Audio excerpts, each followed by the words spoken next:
Ang ating Bombo News Analysis ay kaugnay po sa paggamit sa social media sa makabulang paraan, lalo na tuwing sa ngayon na may mga sakuna. Ihatid ni Bombo Kervin Gamal.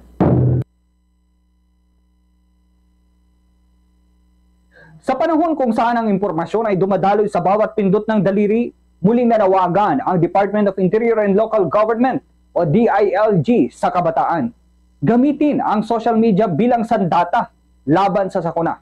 Sa mundong digital, sila ang pinaka may kapangyarihan, hindi lamang para magbahagi ng memes at trends, kundi para maghatid ng mahalagang kaalaman na maaaring magligtas ng buhay. Hindi maikakaila ang lawak ng impluwensya ng kabataan sa cyberspace.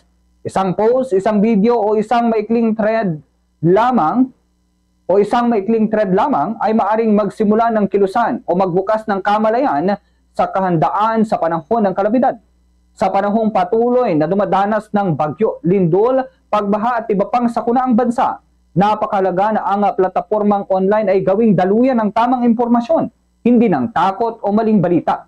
Kahit makatwiran ang paalala ng DILG, gamitin ang social media bilang instrumento ng advokasya, ng kampanya para sa kaligtasan at ng responsableng pag-uulat. Sa panahon ng kalamidad, ang share at retweet ay hindi basta pindot lamang. Maaari itong maging tulay ng impormasyon sa mga nangangailangan. Siguraduhin wasto ang impormasyong ibinabahagi gamit ang fact-checking at pagsunod sa mga lehitimong sanggunian. Mahalagang kilalanin din ang papel ng pamahalaan sa pagbibigay proteksyon sa mga kabataang nangunguna sa ganitong inisyatiba.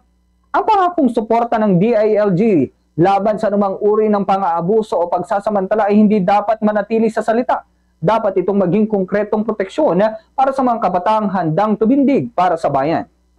Sa huli, ang online world ay maaaring maging magulong espasyo, pero sa tamang paggamit, maaari itong maging sandigan ng bayan.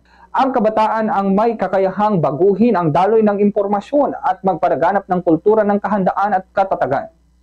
Ngayon ang panahon para patunayan ang tunay na lakas ng bagong henerasyon. Hindi lamang nakikita sa trending posts, kundi ang kanilang kontribusyon sa isang mas ligtas at mas handang Pilipinas. Yan ang ating Bombo News Analysis. Ako si Bombo Kervin Gamad, Basta Radyo. Bombo!